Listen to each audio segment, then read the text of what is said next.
অভিষেকের সংস্থা lips and bounce নিয়ে হাইকোর্টে রিপোর্ট ইডির, দেখে কি বললেন বিচারপতি? অভিষেক বন্দ্যোপাধ্যায়ের আয়ের উৎস কী? ইডিকে প্রশ্ন করেছিল কলকাতা হাইকোর্ট, অল্প কথায় তার জবাব দিতে বলেছিল একটি মুখবন্ধ খামে। বৃহস্পতিবার সেই জবাব জমা পড়ল হাইকোর্টে।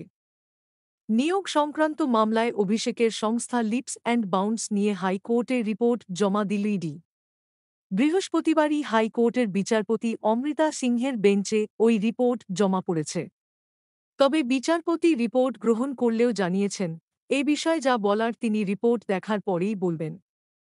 মঙ্গলবারই অভিষেকের সংস্থা লিপস অ্যান্ড বাউন্স সংক্রান্ত মামলায় ইডিকে নির্দিষ্ট কয়েকটি প্রশ্নের উত্তর জানতে বলেছিলেন বিচারপতি সিংহ।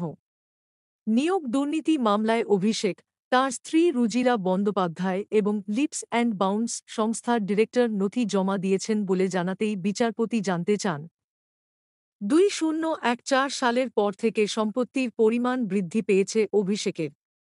তার আয়ের উৎস কী? জবাবে ইডি আদালতকে বলেছিল, লিপস অ্যান্ড বাউন্স কোম্পানির সিইও 5500 পাতার নথি জমা দিয়েছেন।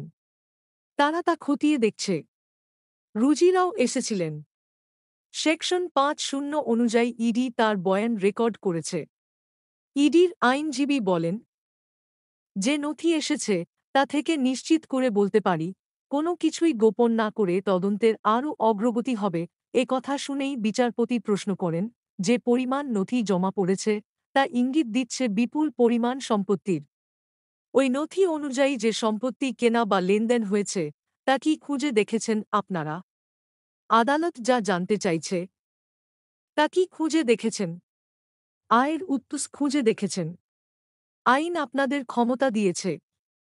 এটাই তো আপনাদের তদন্তের মুখ্য বিষয় হওয়া উচিত।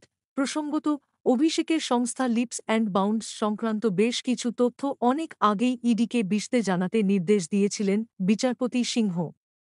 লিপস অ্যান্ড বাউন্স সংস্থার 6 জন ডিরেক্টরের নাম, তাঁদের সম্পত্তির পরিমাণ, সংস্থার লেনদেন, তার মূল্য, এই সংস্থায় কারা ক্লায়েন্ট, তাঁদের নাম, ব্যাংক অ্যাকাউন্ট, সংস্থার রোজের কাজকে দেখতেন, সিইও অভিষেকের সম্পত্তির বিস্তারিত বিবরণ, তাঁর মা লতা বন্দ্যোপাধ্যায়ের সম্পত্তির বিস্তারিত বিবরণ, সংস্থার সব কর্মীর ব্যাংক অ্যাকাউন্ট, কারা কবে সংস্থায়